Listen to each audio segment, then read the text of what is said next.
Hey guys, wonderful day again today. And for the purpose of tracking my first set of financial services companies, I'm going to start with a bad bank. I'm going to talk about IndusInd Bank's quarter two con call report, which in my opinion was a masterclass in leadership. Why do I say that?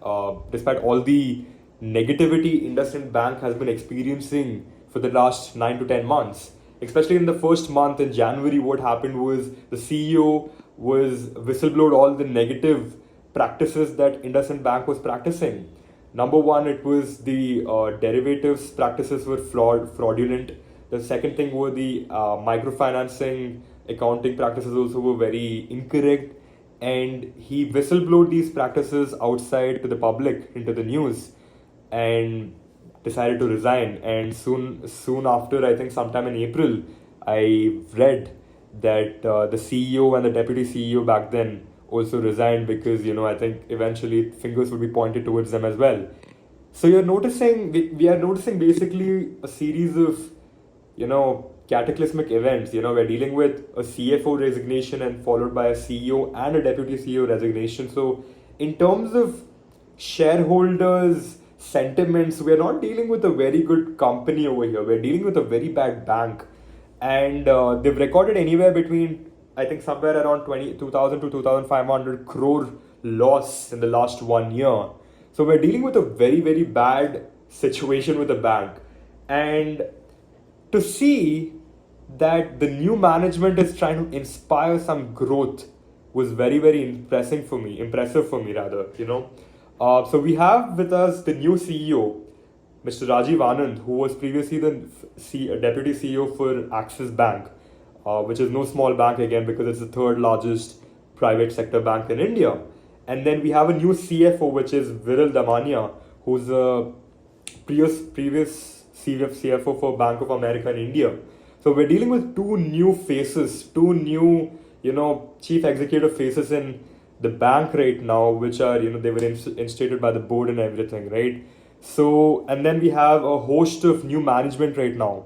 And if you remember the last time you've taken a new job, you notice that you want to make sure that you really want to prove yourself in this job, right? You really want to make sure that you've made a mark and you've made an impression in the first few months within the job that yes, I've been hired in this job and I want to make sure that I'm very deserving of this position that I've just gotten. So we are noticing that kind of a language and that kind of confidence and that kind of a decorum by both the CFO and the CEO, despite the last 10 months being very, very tumultuous for the entire IndusInd Bank. And one of the few things that I really liked was the way they shared management insights to the whole panel, saying that, "Oh, hey, listen, whatever screw ups have happened. Do not worry. We're gonna make sure that the bank will come back in the right track."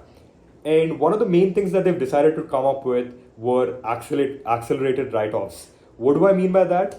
So they've had experiences. They've had a huge situation where a lot of loans that they've lent with regards to the microfinance sector, a lot of them were not performing. So what do I mean by a not performing loan or a not performing asset? Is that when an asset stops performing, when an asset is supposed to accrue interest every single month and it stops giving interest to a bank beyond 90 days, it starts being accounted as an NPA.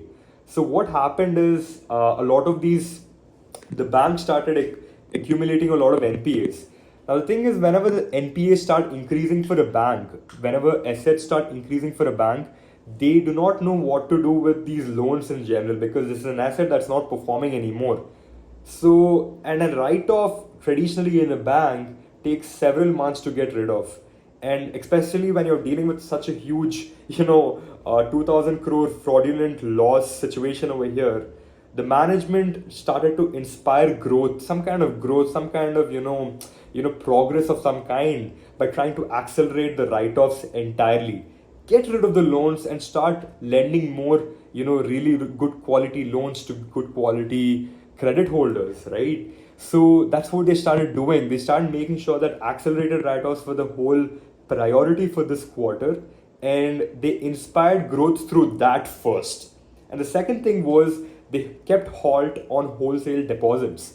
What do I mean by keeping a halt on wholesale deposits? It's that, so what happens is, if you've had a FD or a savings account or anything, these accounts, accumulate interest, right? There's going to be a 3 to 4% of interest accounted for a savings account, or maybe a 7 to 8% of interest for FD account. I remember a good friend of mine telling me that she was getting anywhere between 9 to 10% of FD rate, back when she was trying to get an FD. So I was assuming these kind of FD rates would be temporarily halted by the bank, just to make sure that they could improve the net interest margins, the return on assets numbers within their con call reports. They need to make sure at the end of the day that to their shareholders and to their board members, they want to be profitable to the both of these people, because at the end of the day, the management is only answerable to the shareholders, to the public,